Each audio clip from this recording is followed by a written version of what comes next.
사수가 발사장비를 유도탄과 결합한다. 3. 사수가 발사장비와 유도탄을 어깨에 걸친다. 4. 손가락으로 발사 스위치를 누른다. 이번에도 이게 끝.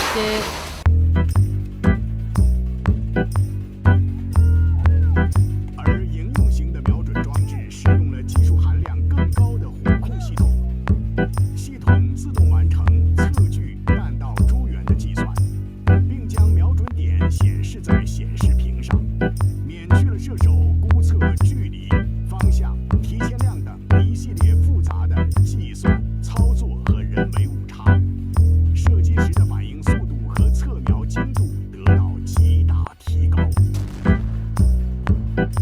그 어떤 것도 한국의 현군과 비교할 수 없다. 어느덧 4년차로 접어들고 있는 러전, 전쟁 초기 당시 우크라이나의 수호자로 추앙받고 있는 무기가 있었죠. 바로 미국이 제공한 FGM-148 제블린 대전차 미사일이었습니다. 실제로 속전속결을 누렸던 러시아군은 주요 거점을 신속히 점령하거나 방어선을 돌파하기 위해 대량의 전차 부대를 투입하였고, 이에 맞서 우크라이나는 대전차 미사일로 방어선을 구축했는데 방어대책이 부실한 러시아군 전차를 상대로 한 제블린의 위력은 어마무시했습니다. 제블린의 확실한 화력과 정확도 그리고 높은 신뢰성은 러시아 전차 부대에게 공포 그 자체였으며 푸틴의 초기 지상군 속도전에 찬물을 끼얹은 1등 공신이 되었죠. 이에 세계 여러 국가들은 만일의 사태를 대비해 제블린과 같은 유사 대전차 미사일 체계들을 관심 갖기 시작하였고, 그 가운데 한국이 개발한 현궁 AT-1K 레이볼트 역시 수요가 급증하고 있습니다. 제블린이 가장 많이 알려진 대전차 미사일로 평가되고 있다면 현궁은 세계 최고의 대전차 미사일이라고 평가받고 있는데요. 다른 3세대 대전차 미사일보다도 더 우수한 성능으로 세계 유일 3.5세대 대전차 미사일이라는 평가를 받는 현궁입니다.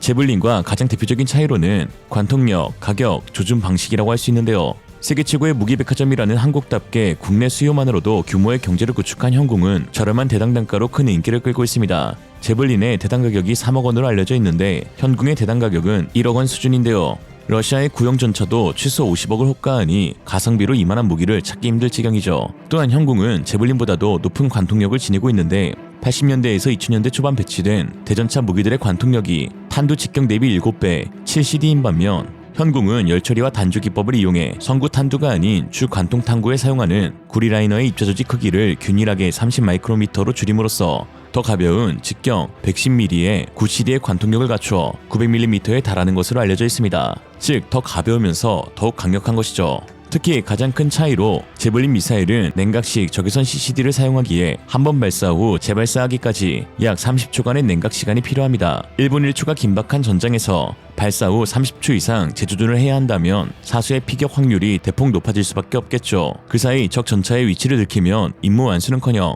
사수 생명조차 보장할 수 없습니다. 그러나 현궁은 비냉각식 적외선 CCD를 사용하여 냉각 시간이 따로 필요하지 않아 즉각적인 발사가 가능합니다. 이처럼 해외에서도 높은 평가를 받고 있는 현궁인데 사실 아쉬운 점도 없는 것은 아닙니다. 단점 아닌 단점 중 하나가 바로 높은 해외 수출 대비 한국군에서의 운용 수량이 부족했다는 것인데요. 이에 한 네티즌 역시 국뽕 그만, 있으면 뭐하냐, 전시용이지, 현역병들 2년 동안 실물 한번 구경도 못하고 강의실에서 사진과 동영상만 봤는데 그냥 그림의 떡이다 라는 질타도 있었습니다. 이런 상황 가운데 최근 기분 좋은 소식이 전해졌는데요. 바로 한국 육군에서 현궁 대량 비축에 나서며 지난 12월 26일 제주사인 LIG 넥스원과 계약을 체결했다는 소식입니다. 특히 지난 6월 1,440억 원어치 수주에 이은 4차 양산분으로 1,002억 원어치 규모 약 2,400개의 현궁을 도입할 예정인데요. 한 해에 2번의 계약을 체결한 것은 상당히 이례적이며 해외에서 증명된 현궁의 성능과 필요성이 대두되면서 우리 육군이 대대적으로 비축에 나선 것이라는 평가이죠. 놀랍게도 현궁은 제블린 다음으로 많은 실전 경험을 갖춘 서방 진영의 대전차 미사일입니다. 이렇게 말씀드리면 현궁이 우크라이나에 보내진 것도 아니고 한국군에서 실전으로 사용한 적이 없는데 무슨 소리냐 라고 하실 수 있지만 바로 비공식적으로 수출된 UAE와 사우디아라비아에서 수없이 많은 실전 경험을 치르고 있기 때문입니다. 그동안 공식적인 수출 발표는 없었습니다만 중동에 대한 무기 수출이 그렇듯 해당국에서 기밀을 요구하거나 혹은 정치적인 요인에 의해 비공개일 뿐이지 사우디아라비아와 UAE에 수출된 것은 확실한 상황인데요. 현궁을 가장 먼저 수입한 사우디아라비아 군의 운용 동영상이 2018년부터 활발하게 올라오고 있고 UAE군은 물론 현궁을 사우디로부터 얻은 예멘 정규군 역시 현궁 대전차 미사일을 운용하는 영상을 올리고 있습니다. 영상에서는 엄청 신나하는 병사들의 모습을 볼 수 있죠. 특히 실전 운용 사례 중에 가장 놀라웠던 장면은 역시나 빠르게 움직이는 후티 반군의 오토바이를 사우디아라비아 군이 현궁을 사용해 3km 거리에서 정확하게 격파하는 장면이었습니다. 이로써 재원상의 성능으로 알려진 2.5km는 성능을 축소하여 발표한 것으로 파악되고 있고, 실제 최대 사거리의 경우 유효 사거리보다 20에서 30% 더 길게 설정되므로 현궁의 최대 사거리는 4km라는 분석이 나오고 있죠. 특히 3km 거리에서 빠르게 이동하는 소형 목표물을 정확하게 명중시킨 점은 현궁의 정밀도가 매우 높다는 것이 증명된 것인데, 자동 경로 보정을 통해 오차 범위가 불과 1m밖에 되지 않는 고성능을 입증하였습니다. 특히 사우디아라비아 군이나 예멘군과 같이 낮은 수준의 교육 시스템을 갖춘 군대들도 매우 손쉽게 사용할 수 있는 무기 체계가 현궁인데, 한국 성인 남성 기준 5분도 되지 않는 짧은 교육을 통해 가상 적 전체를 파괴할 수 있을 정도로 매우 간편하고 손쉬운 작동이 가능합니다. 이는 모두 현궁이 자체적으로 지니고 있는 첨단 시스템 덕분이죠. 이런 상황 가운데 최근 중국 공영방송 CCTV사나 군미천하에서 공개된 중국 주력 대전차 미사일은 여러 허점들이 발견되고 있어 충격을 주고 있는데요. 중국의 대전차 미사일인 PF-98 120mm 대전차 미사일은 현궁은 물론 기타 다른 3세대 대전차 미사일보다도 한참 뒤떨어진 성능을 보여 중국 네티즌들의 질타를 받고 있습니다.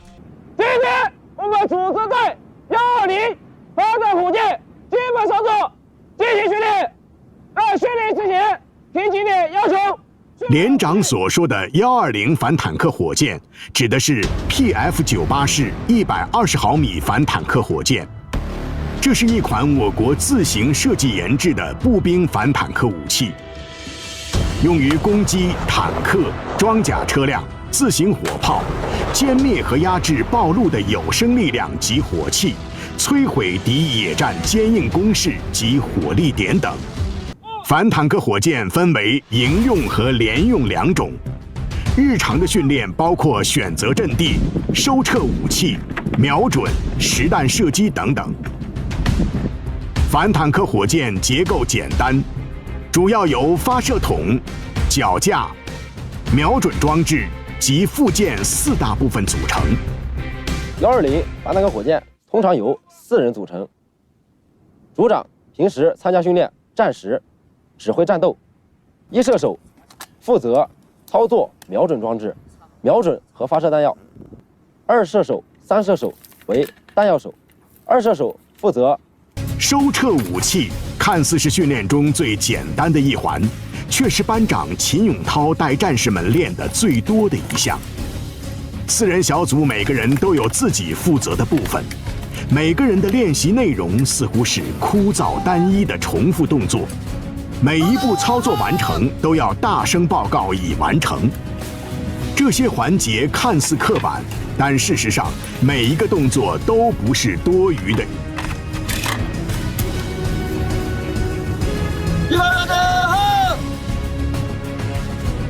每个战士的位置、脚架的落点、发射筒的角度，以及每个人操作的每一环的先后顺序，都不是临时起意。 而是经过千万次的测算而形成的最优解，甚至包括战士们完成动作后的大声报告，也是根据战场上炮火硝烟弥漫，需要战士之间大声交流、便于协作的实际需求而定。我们在训练120反坦克火箭的时候，比较难的是跪姿。平常训练过程中，就拿着训练弹、训练筒。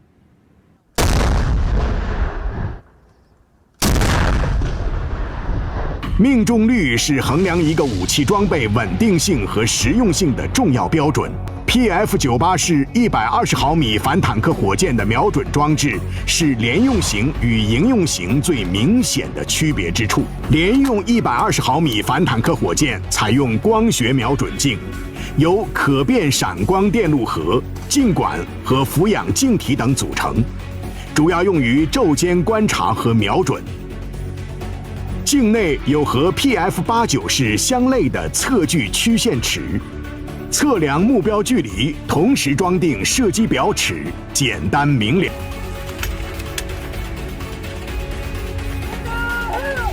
而营用型的瞄准装置使用了技术含量更高的火控系统，系统自动完成测距弹道株元的计算，并将瞄准点显示在显示屏上。免去了射手估测距离、方向、提前量等一系列复杂的计算、操作和人为误差，射击时的反应速度和测瞄精度得到极大提高。但是反坦克火箭也有它的短板，那就是只能一发一装弹，火力准备时间长。 대한민국의 현군과 중국의 PF-98은 상당한 성능적 격차가 있는데요. 말만 같은 대전차 미사일이지 실제 운용 방식이나 전장에서의 효율은 천지 차이라고 할 수 있습니다. PF-98은 반드시 삼각대 설치 후 무릎 자세로 발사해야 합니다. 이에 발사 준비 과정이 길고 병사들의 체력 소모도 크죠. 반면 현궁은 어깨에 올려 발사가 가능하며 삼각대 없이도 신속히 발사할 수 있습니다. 때에 따라 혼자서도 운용이 가능하죠. PF-98은 광학 조준경을 사용하여 수동 조준에 의존하는데요. 이에 목표물의 이동 및 환경 변화에 따른 대응이 매우 어렵습니다. 반면 현궁은 첨단 적외선 시커와 열 영상 시스템으로 자동 유도 및 추적이 가능합니다. 이에 발사 후 망각 기술로 미사일을 발사한 후 바로 위치를 옮길 수 있어 생존성이 극대화되죠. 특히나 더욱 놀라운 것은 현궁은 목표물을 조준할 때 발사 성공 가능성이 퍼센테이지로 화면에 표기가 된다고 하는데요. 사수가 표적을 딱 지정하면은 내가 현궁을 쐈을 때 얘가 맞출 확률을 딱 표시해 줍니다.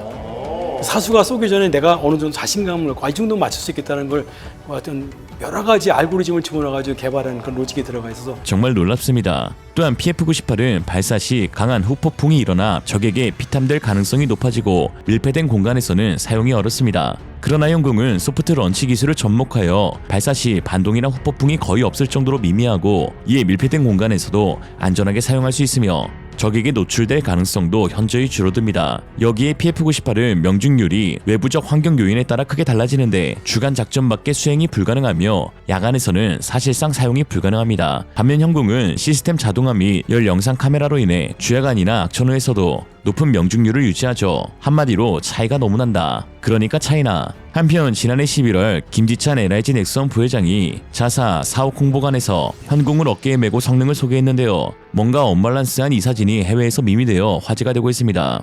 1959년생으로 만 66세인 김 부회장이 작은 체구에도 현궁을 거뜬히 들어올리면서 현궁의 컴팩트함이 더욱 부각되었는데 현궁은 유도탄 미탑재 시 10kg 초반대, 유도탄 탑재 시 20kg의 가벼운 무게를 자랑하는데요.